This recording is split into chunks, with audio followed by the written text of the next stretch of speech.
بسم الله الرحمن الرحیم. ز محمد اکبر حقانی تاسو سره مخاطب یم. الحمدلله ضلع بونیر کې زما سره فی الحال زمونږ په نگرانی کې د 15 مدرسو اهتمام دی.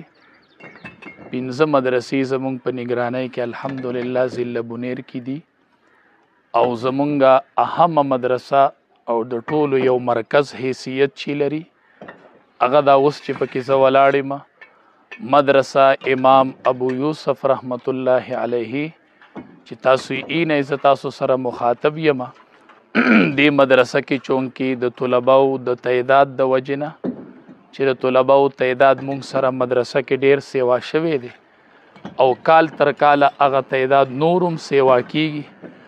په هغې بنیاد باندې د طلباو د کثرت په وجه مونږ په مدرسه باندې د دویم چت اراده کړې ده. دې تاسو نه دې اوس کار شروع دی.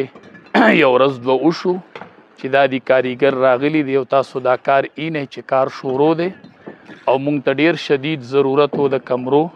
مونږ لاندې حال کې فی الحال د پلای بورډ نه کمرې جوړې کړي دي وړوله تعداد را سره ډیر دی. په هغې بنیاد باندې مونږ د دویم چت اراده کړې ده.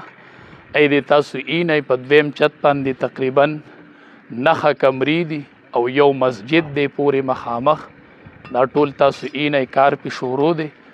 زما ټولو خلقو ته د خپل ملک د وطن خلق د بار ملکونو خلق مسافر د وطن خلق ټولو ته مې دا درخواست دی چې مونږ ته په دې موقع باندې یو اشد ضرورت دی د مدرسې. مونږ کار شروع کړی دی.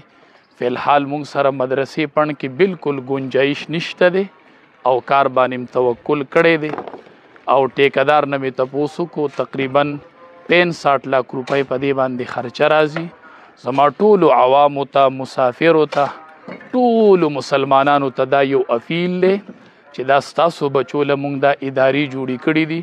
اوس هم مونږ سره دي په دوره کې دنیا طلبا راغلي دي اوسیږي را سره. دا ستاسو د بچو مدرسې دي. دا به ستاسو په تعاون کیږي. زما ټولو مسلمانانو ته تعاون اپیل دی که د بار ملکی زمونږ د ملکی چې مونږ سره په دې موقع باندې تعاون وکړي او زر تر زره انشاءالله د دې مدرسې دا تعمیر سر ته ورسي.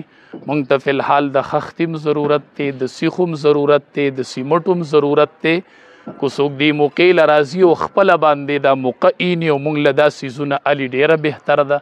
که تعاون را سره کوي نو مونږ سره په دې موقع باندې د تعاون ضرورت دی. انشاءالله په دې سکرین باندې به 2 نمبري یو نمبر باندې زما خپله ایزي پیسې 51 دی او یو به انشاءالله د بینک 51 نمبري دواړه زما په نوم دی او د مدرسې 51 دي.